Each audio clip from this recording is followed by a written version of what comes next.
Maranantsika ny baolina kitra dia vaovao mampalahelo izy ity satria dia nodimandry tatsy Komoro tamin'izao maraina teo i Joklar Emile Rakotondrainy izay mpanazatra baolina kitra rehefa nitana club maro teto Antananarivo ary teto Madagasikara mihitsy ny maromarina koa ary teo ihany koa ny ekipa pirenena malagasy. Misaona indray ny tontolon'ny baolina kitra malagasy. Nodimandry teo amin'ny 720 taona ny tany Komoro ny zoma maraina teo tokoa mantsy ilay mpanazatra malagasy Joklar Emile Rakotondrainy.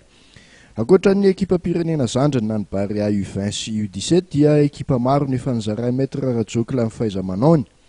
Anisan'ireny ny sekolin'ny baolina kitra Dragon FC, ny FC Prescoï, ny FC Tiavtem, ny Fossa Junior FC tany Boeny. Tsy izay ihany anefa fa efa nanazatra ekipa tany Seychelles ihany koa ny tenany. Izao faran'izao moa dia nanazatra ekipa tany Komoro izy. Efa tao anatin'ny fotoana vitsivitsy nahitana tsy fahasalamana i Maître Joklar. Ny sabotsy tolakandro teo dia tonga nampahery ny fianakavian'ny teny Ambohimangakely, ny fianakaviam-ben'ny baolina kitra malagasy tsy akanavaka no tarihan'ny filohan'ny federasion. Ny zoma alina teo no tonga teto an-tanindrazana ny razana noho ny fikarakarana mavitrika nataon'ireo malagasy mila ravinahitra ny Komoro.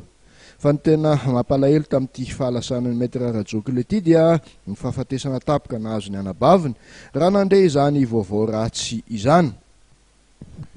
Razana roa arak'izany no nalevi ny fianakaviana androany.